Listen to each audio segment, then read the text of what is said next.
Sisters, tandaan ninyo, wag na wag kayong magjo-joke, lalong-lalo na kung nasa public area kayo, like nasa simbahan, nasa eskwelahan, nasa mall, lalong-lalo na sa airport na meron kayong dalang bomba. Like alam mo yun, kahit yung mismong pabiro lang na parang kayo lang mismo dalawa ng kaibigan mo yung nakarinig, paano kung may makarinig na personnel na report kayo, 'di ba? Parang tong nagva-viral video na nakita ko sa TikTok sis, panoorin nyo.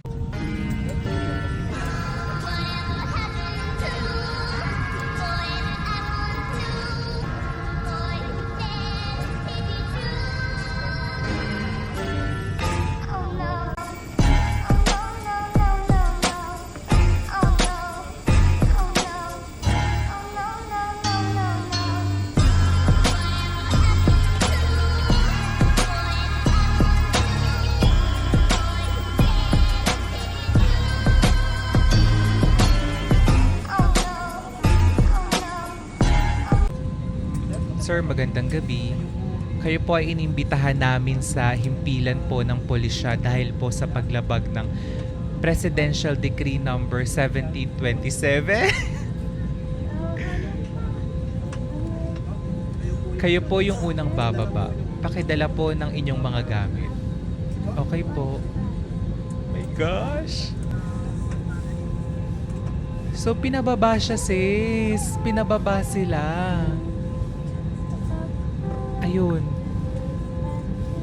Alam mo kang mga bagets pa, day. Wala na kayong ibang gamit dyan. Meron po yung sa maleta. Asa may babae? Pakiatras po muna, sir. Searches the area.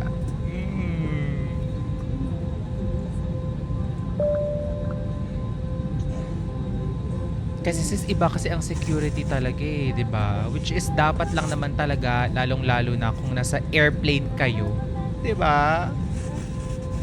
Kakaloka. First time ko lang 'to makakita ng ganito.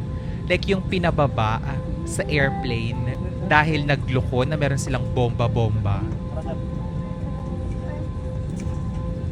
Award! Sa buong buhay ko sis, first time ko lang makakita ng mga taong pinababa sa airplane dahil nga sa ganong klaseng joke. Kasi naman sis, parang hindi naman talaga tama na magbibiro kayo na meron kayong dalang bomba or mga kung ano-ano na posibleng ikapahamak ng mga tao na nasa airplane. 'Di ba? Sa Cebu Pacific nangyari to sis, ang sabi nung nag-upload, hindi lang yun yung eksena nila. Na-delay sila ng 3 hours tapos pinababa pa silang lahat sa airplane. Like isipin nyo yun, nandun na kayo lahat sa airplane. Approximately, yung kasya sa isang airplane is around 200 to 850 na tao. Depende kung gaano kalaki yung airplane, sister ha. So isipin natin na sa Cebu pa, kasya yung malamang around 300, let's say. Isipin ninyo, 300 na tao, nandun na kayo sa airplane. Tapos bilang meron ngang dalawa or isang taong nag-joke na meron silang dalang bomba, papababain kayong lahat. Papababain kayong lahat para syempre i-check ng security lahat ng mga eksena dun sa airplane. Mga upuan, mga cabinet na nasa taas, mga cabinet at chuchu, ganyan-ganyan. Tapos after ilang oras, papabalikin ulit kayo dun sa airplane.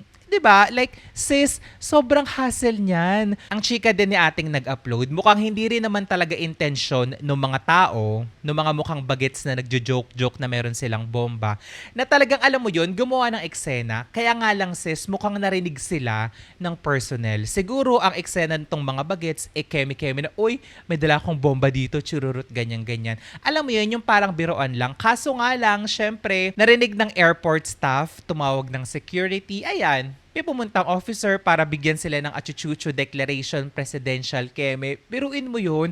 Sa sobrang simpleng bagay lang sis, makukulong ka pa. Kasi hindi talaga siya biro. Hindi talaga biro yung ganyan. Nagagawa ka ng eksena na merong bomba. Di ba? Like nakakaloka sis.